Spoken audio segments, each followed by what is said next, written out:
दोस्तों आज हम पढ़ने वाले हैं कक्षा 7 का सामाजिक आर्थिक एवं राजनीतिक जीवन का चैप्टर 4 अध्याय 4 हम पढ़ने वाले हैं। अध्याय 4 का नाम है समाज में लिंग भेद। हमने अध्याय 3 तक कंप्लीट कर लिया है। अगर आपने वो वीडियो नहीं देखा है तो जाकर देख लीजिए। लिंक आपको इस वीडियो के लास्ट में एंड स्क्रीन पर मिल जाएगा। इस वीडियो के लास्ट में एंड स्क्रीन पर आपको क्लास 7 सामाजिक आर्थिक और राजनीतिक जीवन का प्लेलिस्ट मिल जाएगा। वहाँ से आप सारे वीडियोज़ देख सकते हैं या फिर प्लेलिस्ट वाले ऑप्शन में सारे वीडियोज़ अवेलेबल होते हैं, वहाँ से भी आप देख सकते हैं। देखिए, समाज में लिंग भेद यानी कि हमारे समाज में लिंग भेद किस तरह से होता है, किस तरह से लिंग भेद किया जाता है, यानी कि लड़का लड़की में किस तरह से अंतर किया जाता है, स्त्री पुरुष में किस तरह से अंतर किया जाता है, उसी के बारे में हम इस चैप्टर में पढ़ने वाले हैं। आमतौर पर हमारी एक पहचान स्त्री और पुरुष के रूप में होती है। स्त्री और पुरुष के रूप में समाज में हमारी भूमिका कैसे तय होती है, क्या उसमें बदलाव की ज़रूरत है, इस पाठ में हम इन प्रश्नों पर चर्चा करेंगे। ठीक है, तो हम इस पाठ में क्या करने वाले हैं कि हमारे समाज में स्त्री और पुरुष की भूमिका कैसे तय होती है और क्या इसमें बदलाव की जरूरत है, इसी बात की चर्चा इस पाठ में हम करने वाले हैं। देखिए, नीचे दिए गए वाक्यों में आप अपनी समझ के अनुसार लड़का लड़की या लड़का लड़की दोनों भरें। देखिए, यहाँ पर आपको फिल करने के लिए, भरने के लिए दिया गया है। आप अपने हिसाब से या फिर अपने समाज में, आपके समाज में किस तरह से लड़का और लड़की में भेदभाव किया जाता है, यानी कि जनरली किस तरह से तय होता है कि ये लड़का है ये लड़की है, तो उसी को यहाँ पे आपको भरना है। देखिए, कुछ लोग कहते हैं जिसके बाल लंबे हो वह डैश है। देखिए, समाज में क्या होता है, हमारे समाज में जनरली ये सोचा जाता है कि जिसके बाल लंबे हो वह क्या है, वह लड़की है। वह क्या है, वह लड़की है। जो पैर पर चढ़ जाए वह लड़का है, जो पैर पर चढ़ जाता है वह लड़का है। ऐसा यहाँ पर हम जो भी भर रहे हैं वो हमारे समाज का सोच है, वो जनरली इस तरह का ही सोच सभी समाज में सब जगह पाया जाता है। हालांकि अब इसमें इस सोच में बहुत बदलाव हो रहा है, हो चुका है। अब कई सारी जगहों पे लड़का और लड़की में भेदभाव नहीं किया जाता है, लेकिन अभी भी गाँव में आप जब जाइएगा, छोटे छोटे गाँव में, तो वहाँ पर अभी भी लड़का लड़की में भेदभाव किया जाता है। तो देखिए, हमने क्या लिखा, जिसके बाल लंबे हो वह लड़की है और जो पैर पर चढ़ जाए वह लड़का है। जो जेवर पहने वह क्या है, जो जेवर पहने वह लड़की है। जो जेवर पहने वह लड़की और जो ताकतवर है वह लड़का। ऐसा हमारे समाज का सोच है। जो शर्माए वह लड़की, जो शर्माए वह लड़की और जो हाट बाजार जाए वह लड़का। जो फुटबॉल खेले वह लड़का। जो घर का काम करे वह लड़की। जो खेतों में काम करे वह लड़का और जो नर्सिंग का काम करे वह लड़की। जो कुश्ती लड़े वह लड़का। तो इस तरह की मानसिकता हमारे समाज की है। ठीक है, जनरली हमारे समाज में इसी तरह की मानसिकता पाई जाती है। हाँ, अगर आप बहुत बड़े शहरों में रहते हैं, हो सकता है वहाँ पर लड़का और लड़की के कामों में या फिर उनके व्यवहारों में भेदभाव नहीं किया जाता होगा, लेकिन अभी भी आज भी गाँव में, गाँव समाज में जब आप जाइएगा तो वहाँ पर लड़का और लड़की, स्त्री और पुरुष में भेदभाव किया जाता है। ठीक है, तो यहाँ पर जो हमने भरा है, जनरली समाज में यही मानसिकता होती है कि जो जिसके बाल लंबे हो वो लड़की होती है, जो पैर पर चढ़ जाए वो लड़का, जो जेवर पहनती है वो लड़की और जो ताकतवर होता है वो लड़का, जो शर्माए वो लड़की और जो बाजार जाए वो लड़का, जो फुटबॉल खेले वो लड़का है और जो घर का काम करे वह लड़की है, जो खेतों में काम करे वह लड़का, जो नर्सिंग का काम करे वह लड़की और जो कुश्ती लड़े वह लड़का। ठीक है, तो आजकल ऐसा कुछ भी नहीं होता है। हमारा देश, हमारा समाज बहुत बदल चुका है, लेकिन अभी भी गांव घरों में अभी भी लोगों की सोच अभी भी वही है जहाँ की पहले थी। हालांकि धीरे धीरे सब कुछ गांवों में भी धीरे धीरे बदलाव आ रहा है। लड़की क्या है, लड़का क्या है। बच्चा जब पैदा होता है तो वह लड़की होता है या लड़का। लड़की क्या होती है, कुछ लोग कहते हैं जिसके बाल लंबे हो वह लड़की है। समीर के बाल लंबे हैं पर वह तो लड़का है। कोई समीर नाम का लड़का है, इसको लंबे बाल पसंद है तो ये लंबा बाल रखता है, पर ये क्या है, लड़का है। तो ये कोई ज़रूरी नहीं है कि जिसके बाल लंबे होते हैं वह लड़की ही होती है, लड़के भी आजकल लंबे बाल रखते हैं।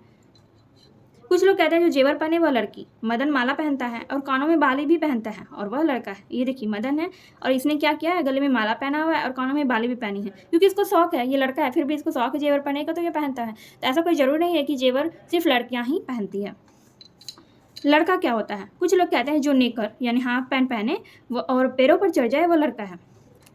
शांति नेकर पहनती है और झट पैर पर चढ़ जाती है और वह तो लड़की है। तो ये भी कोई ज़रूरी नहीं है कि सिर्फ लड़का ही हाफ पैंट पहन सकते हैं और पैरों पर चढ़ सकते हैं, लड़कियां भी सब कुछ कर सकती है। लड़कियां भी हाफ पैंट पहनती है और पैरों पर भी चढ़ सकती है, लड़कियों में भी ताकत। तो ये कोई ज़रूरी नहीं है कि सिर्फ लड़के ही ताकतवर होते हैं। आपने टीवी पे देखा होगा या फिर ऐसे भी आपने गाँव में लड़कियों को कुश्ती करते हुए देखा होगा। तो ये कोई ज़रूरी नहीं है कि सिर्फ लड़कियाँ ही कुश्ती करती है और लड़के ही ताकतवर होते हैं। ठीक है, देखिए, कुछ लोग कहते हैं कि जो ताकतवर हो और भारी बोझ ढो पाए वे लड़के। सईदा और नफीसा दो दो मटके या लकड़ी के गट्ठर उठाती है, वह लड़की है। यहाँ पर आप देख सकते हैं कि ये दो बच्चियाँ हैं जो कि इसने दो मटके उठाए हैं और इसने दो लकड़ी के गट्ठर उठाए हैं, तो इसने भारी बोझ उठाया, लेकिन ये क्या है, ये लड़की है। तो ऐसी हमारी मानसिकता है, हमारे समाज ने बनाई है कि जो हमारे समाज ने ऐसी मानसिकता बनाई है कि ये काम लड़का कर सकता है, ये काम लड़की कर सकती है, ये काम लड़की नहीं कर सकती और ये काम लड़का कर सकता है। तो इस तरह की मानसिकता हमारे समाज ने बनाई है। देखिए, नीचे दिए गए प्रश्नों के उत्तर दें। अगर किसी लड़की के बाल छोटे हो तो क्या आप मजाक उड़ाते हैं? बिल्कुल भी नहीं। अगर किसी लड़की को छोटे बाल रखना पसंद है तो वह रखती हैं। अगर किसी लड़के को लंबे बाल रखना पसंद है तो लड़के भी लंबे बाल रखते हैं। इसमें ऐसा कुछ नहीं है, किसी का भी मजाक नहीं उड़ाना चाहिए। कोई लड़का माला या कान में बाली पहनता है तो क्या वह लड़कियों की जैसा हो जाता है? बिल्कुल भी नहीं। अगर किसी लड़की को शौक है कान में बाली पहनने का, माला पहनने का, तो वो पहनता है, ऐसा उसका शौक होता है, तो इसमें मजाक उड़ाने वाली कोई बात नहीं है और वो लड़कियों जैसा नहीं हो जाता है। ठीक है। परिवार में लड़कियों द्वारा किए जाने वाले कार्यों की सूची बनाएं। इनमें से कौन से कार्य हैं जो लड़के नहीं कर सकते और क्यों? लड़कियों द्वारा किए गए कार्य, लड़कियां ज़्यादातर घर का काम करती है, झाड़ू पोछा, बर्तन, खाना वगैरह बनाना। तो ऐसा कुछ भी नहीं है कि ये काम लड़के नहीं कर सकते, बिल्कुल कर सकते हैं। लड़के सारा काम कर सकते हैं, घर का काम कर सकते हैं, यहाँ तक कि खाना भी बना सकते हैं। आपने देखा होगा आजकल बड़े बड़े मास्टर शेफ़ होते हैं और उनसे हमें बहुत कुछ सीखने को मिलता है। तो ऐसा कुछ भी नहीं है कि ये काम सिर्फ लड़की कर सकती है, सिर्फ हमारी मम्मियाँ कर सकती है, हमारी बहनें कर सकती हैं। तो इस तरह की सोच किसी भी लड़के को या फिर हमारे समाज को नहीं रखनी चाहिए। ठीक है, क्योंकि जो काम लड़कियां कर सकती है वो लड़के भी कर सकते हैं। हमें ये नहीं लिखा होता है कि ये लड़की कर सकती है और वो लड़का कर सकता है। ये हमारे समाज ने ऐसी मानसिकता बना के रखी है कि ये काम लड़की करेगी और ये काम लड़का करेगा। ठीक है। क्या लड़कियाँ लड़कों के समान मैदानों में खेलने जाती हैं? अगर नहीं तो क्यों नहीं जाती? देखिए, लड़कियाँ मैदानों में खेलने तो जाती है, लेकिन ऐसी बहुत कम लड़कियाँ होती हैं जो मैदानों में खेलने जाती है। तो ऐसी बहुत ही कम लड़कियाँ होती है जो कि मैदानों में खेलने जाती है और बहुत सी लड़कियाँ तो जाती भी नहीं है। अगर गाँव की लड़कियाँ होती है तो मैदानों में खेलने भी नहीं जाती। घर वाले कहते हैं कि लड़कियाँ क्यों जाएगी मैदान में, लड़के मैदान में खेलते हैं। ठीक है, घर वाले ही नहीं जाने देते।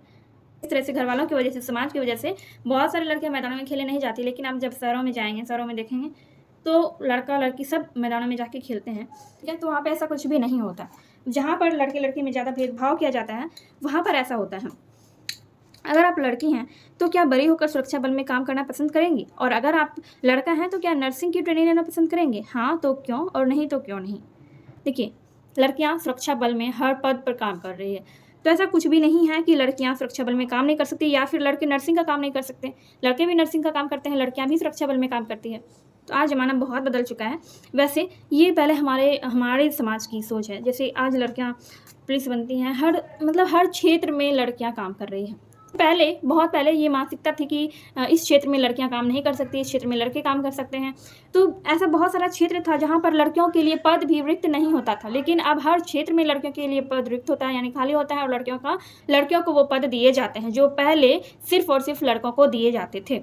ठीक है, तो आज हमारा समाज, हमारा देश बहुत बदल गया है, लेकिन हमारे गाँव घरों में अभी भी बदलाव की ज़रूरत है। देखिए, यहाँ पर लिखा हुआ है, मैं लड़की हूँ और मैं क्रिकेट खेलती हूँ। ये लड़की कह रही है मैं लड़की हूँ और मैं क्रिकेट खेलती हूँ। ठीक है, लड़कियां भी क्रिकेट खेल सकती हैं। आपने तो देखा ही होगा, लड़कियों की भी टीम है। और मिताली राज को तो आप पहचानते ही होंगे, जो क्रिकेटर है, भारतीय टीम की कप्तान है। और ये लड़का कह रहा है मैं लड़का हूँ और मुझे स्वेटर बुनना पसंद है, मुझे स्वेटर बनना बहुत पसंद है। तो ये लड़का है, इसको स्वेटर बुनना पसंद है। तो जिसको जो काम अच्छा लगता है वो कर सकता है।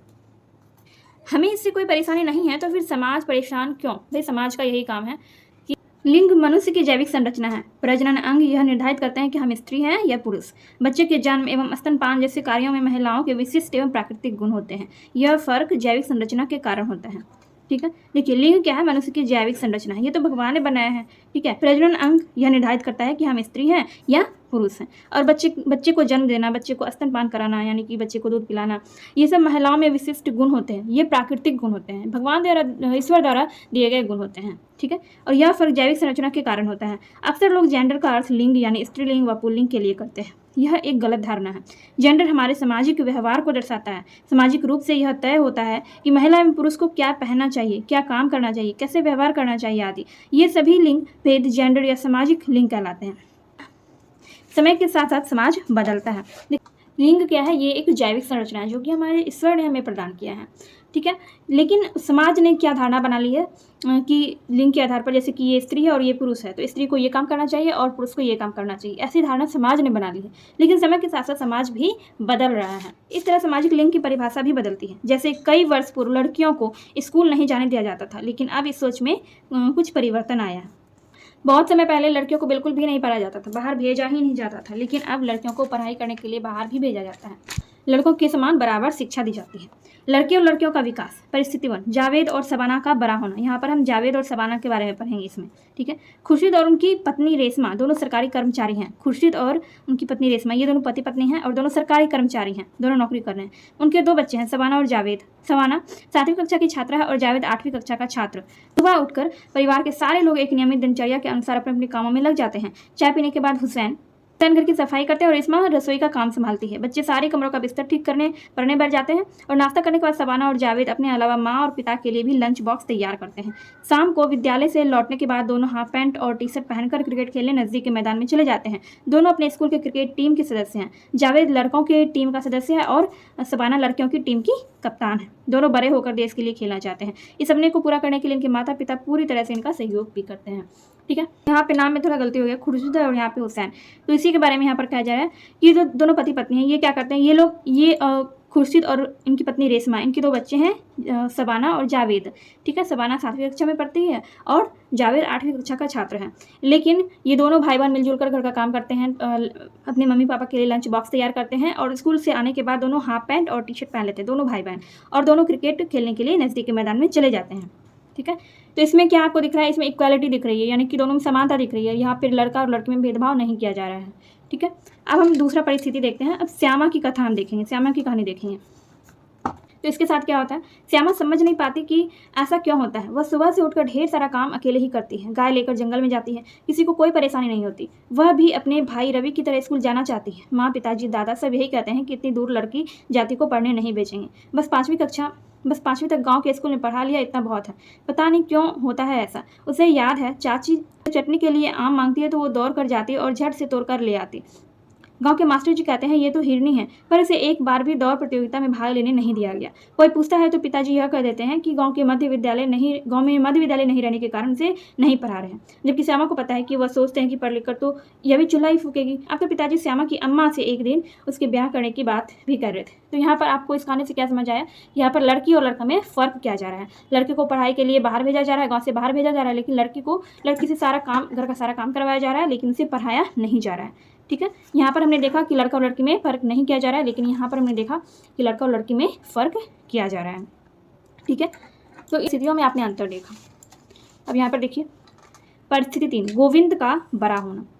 सफापुर गांव में गोविंद नाम का एक 13 वर्षीय लड़का है। वह 8वीं कक्षा में पढ़ता है। उसके माता पिता मजदूरी करते हैं। उसके 2 छोटे भाई बहन हैं। दिन भर खेतों में मजदूरी के कारण उसकी माँ थक जाती है। इस कारण कभी कभी वह घर का काम नहीं कर पाती। उसके माता पिता में झगड़ा भी हो जाता है। इस झगड़े में कभी कभी माँ की पिटाई भी हो जाती है। गोविंद को यह अच्छा नहीं लगता है। वह माँ की मदद करने के लिए घर के कई काम करता है, जैसे कि जलावन की लकड़ी लाना, पानी भरना, बर्तन साफ करना, झाड़ू लगाना।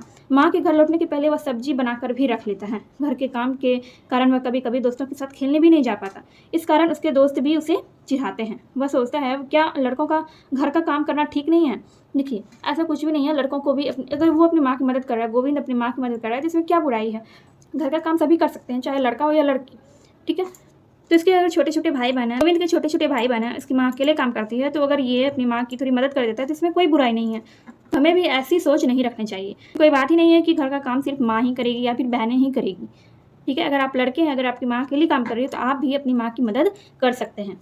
ऊपर के तीनों उदाहरणों को पढ़ने के बाद लगता है कि हम अलग अलग तरीकों से सयाने होते हैं और हमारे बड़े होने के ढंग में भी फ़र्क हो सकता है। इसी प्रकार जब हम अपने माता पिता या बड़े बुजुर्गों से बात करते हैं तो पाएंगे कि उनके बचपन और हमारे बचपन में भिन्नता है, अर्थात उनके बड़े होने के तरीकों में अंतर हो सकता है। बड़े होने के अनुभवों के पीछे कई सामाजिक धारणाएं हैं और जिन पर हमें विचार करना चाहिए। देखिए जब हम अपने बड़े बुजुर्गों से, अपने माता पिता या फिर अपने दादा दादी से बात करेंगे तो हमें यह पता चलेगा कि उनके बचपन और हमारे बचपन में कितना अंतर है। और कहीं ना कहीं यही वजह होता है कि जिस तरह से वो बड़े होते हैं, जिस तरह से वो बड़े हुए रहते हैं, वैसे ही शिक्षा, उसी तरह की मानसिकता उनमें आ जाती है और वही शिक्षा, वही मानसिकता वो हमारे लिए भी चाहते हैं, ठीक है। और इसी तरह से समाज में इस तरह की मानसिकता फैल जाती है, ठीक है। तो यहाँ पर ये हो गया। और यहाँ पर कुछ क्वेश्चंस है जिसकी चर्चा हम नेक्स्ट वीडियो में करेंगे। देखिए अब हम पढ़ेंगे कि कैसे तय होती है हमारी भूमिका। जैसे कि पहले ही चर्चा कर चुकी है कि सामाजिक लिंग से हमारे जीवन की कई बातें तय होती हैं। आओ देखिए ये कैसे होता है। देखिए यहाँ पर सूची बनाना है। लड़कियों द्वारा पहने जाने वाले कपड़े, लड़कों द्वारा पहने जाने वाले कपड़े, ठीक है। और लड़कियों के खेलने के समान और लड़कों के खेलने के समान, तो इसकी सूची हमने बनाई है। लड़कियों द्वारा ज़्यादातर क्या चीज़ पहने जाते हैं अगर गाँव समाज में जाएंगे, अभी तो जीन्स टॉप वगैरह जो भी सारा चीज़ पहना जाता है। आजकल लड़कियाँ भी jeans shirt pant T shirt सब कुछ पहनती हैं, लेकिन बेसिकली हमने हमारे समाज में, हमारे गाँव समाज में जिस तरह की मानसिकताएँ हैं, जिस तरह से लड़कियों द्वारा कपड़े पहने जाते हैं, उसी के आधार पर हमने इसकी सूची बनाई है। देखिए, लड़कियों द्वारा पहने जाने वाले कपड़े salwar suit, frock, sari, blouse, और लड़कों द्वारा पहने जाने वाले कपड़े shirt pant jeans T shirt इत्यादि। ठीक है। लड़कियों के खेलने के सामान में क्या आता है? गुड़िया, रसोई सेट यानी कि रसोई के जो भी सामान वगैरह होते हैं उसका एक सेट मिलता है, किचन सेट मिलता है, तो उससे भी लड़कियां खेलती है। फूल पत्तियों से भी खेलती है। लड़कों के खेलने के सामान में कार, फुटबॉल, कैरम, क्रिकेट, शतरंज, ये सारा चीज़ क्या होता है? लड़कों के खेलने के सामान में आता है। कुछ हमने यहाँ पर बना ली है, और यहाँ पर एक क्वेश्चन है, जो भी क्वेश्चन हम लोग नेक्स्ट वीडियो में देखेंगे, अभी फिलहाल हम लोग सिर्फ चैप्टर पढ़ रहे हैं। एंड यहाँ पर है, इस सूची से स्पष्ट होता है कि समाज लड़के और लड़कियों में अंतर करता है। यह अंतर इसके पहनने के कपड़े और खेलने वाले खिलौने में भी स्पष्ट रूप से देखा जा सकता है। उदाहरण के लिए उन्हें खेलने के लिए भिन्न भिन्न खिलौने दिए जाते हैं। आपने गौर किया होगा कि लड़कों को अक्सर खेलने के लिए कारें दी जाती है और लड़कियों को गुड़िया।